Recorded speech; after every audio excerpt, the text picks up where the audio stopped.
53번 등기 유효요건. 자, 등기는 권리의 존속 요건은 아니라 그랬죠. 따라서 등기가 불법 말소됐다. 권리에는 아무런 영향을 미치지 않는다. 권리는 소멸하지 않는다. 2번 미등기 건물의 승계 취득자가 원시취득자와의 합의로 직접 보존 등기 마쳤다. 모두 생략 등기죠. 유효하죠. 모두 생략 등기. 3번 멸실된 건물의 보존 등기를 멸실혹 신축된 건물의 보존 등기로 유용. 이게 뭐예요? 표제부 유용. 절대로 안 되죠. 4번 중복된 소유권 보존 등기. 자, 하나의 부동산에 등기부가 2개가 있고 등기 명인이 동일인이 아니야. 선등기가 원인 무효가 아닌 한 후등기는 실체 권리관계와 따질 필요 없이 무효라고 그랬죠. 실체 권리관계와 일치 여부를 따질 필요 없이 무효다.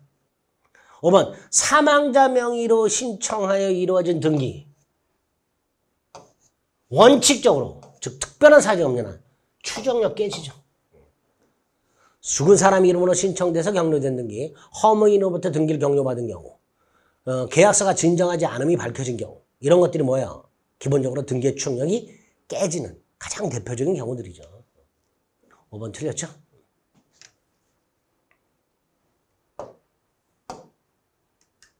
(54번) 물권 소멸 사유로서 혼동이라고 되어 있습니다. 을이 갑수의 땅이 지상권을 갖고 있어. 근데 그 지상권이 병의 저당권의 목적이에요.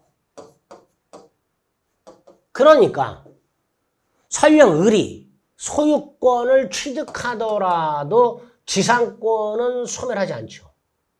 제3자 권리의 목적이니까 옳은 질문.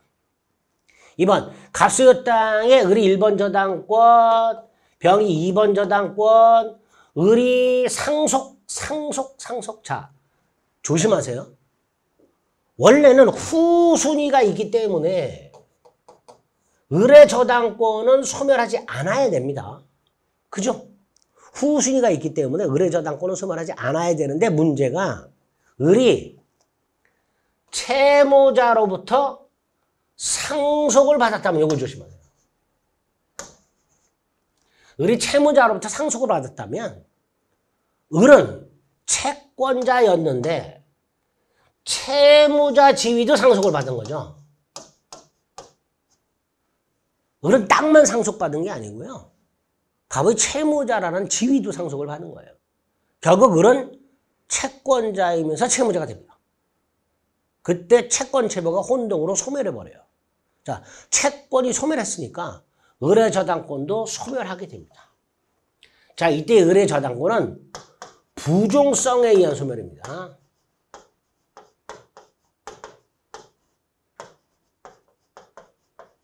부종성에 의한 소멸입니다.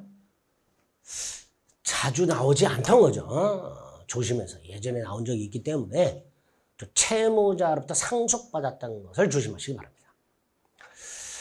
3번 점유권은 소유권과의 혼동으로 소멸하지 않는 권리라고 그랬고요. 광업권하고 2개. 4번 을이 1번, 병이 2번 저당권인데 병이 소유권을 지켰을 때 병의 저당권은 제3자 권리의 목적도 아니고 후순위 권리도 없으니까 당연히 병의 저당권은 소멸해야죠. 자, 을이 전세권을 취득한 후 병이 근저당권을 지켰습니다. 전세권자 을이 있고 근저당권자 병이 있는데 을이 증여받아서 소유권을 취득합니다. 후순위가 있죠. 그럼 전세권은 소멸하지 않아야죠. 후순위가 있으면 전세권은 소멸하지 않아야 됩니다. 2번 조심하세요. 만약에 을이요, 채무자로부터 땅을 상속받은 게 아니고 땅을 뭐 증여받았거나 매수했거나 그러면 을의 저당권은 소멸하지 않습니다. 근데 을이 채무자로부터 상속을 받은 경우에는 채권 채무 혼동이 일어나게 되고 채권이 소멸함으로써 저당권은 부종성에서 소멸하게 됩니다. 55번 건물에 대해서 유치권을 행사하는 자, 부지 점유하는 자 아니죠. 건물 부지 점유자는 건물 소유자입니다. 건물의 부지를 점유하는 자는 누구라고요? 건물 소유자. 유치권자는 부지 점유자가 아니다. 2번 미등기 건물을 샀어. 사실상 처분권을 가진 자. 갑소유 땅. 을 소유 건물을 병이 샀어. 자, 이 병. 땅에 대해서 점유 사용에 대한 부당이득 반환 의무가 있겠죠.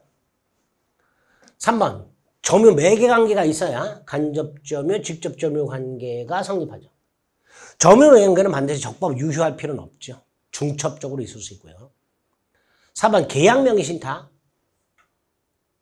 계약 명의 신탁은 어떤 거예요?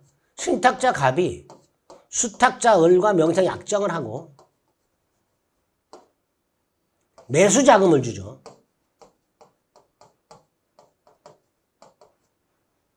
그리고 수탁자가 매매를 하고 수탁자 이름으로 등기를 하죠. 이때 병의 선악에 따라서 병이 악이라면 소유권은 여전히 병한테 있는 거고요. 병이 선이라면 소유권은 수탁자이겠죠. 따라서 신탁자가 부동산을 점유하는 경우 이 점유는 타주죠. 신탁자의 점유는 타주 이렇게 되겠죠. 5번 사기에 의해서 사기에서 건물을 명도해 준 거. 사기에서 건물을 명도한 것은 침탈이 아니죠. 따라서 점유회수, 이게 뭐예요? 점유물 반환, 소권이라 그러죠. 점유물 반환 청구 소송을 말합니다. 할 수 있다 없다? 없죠.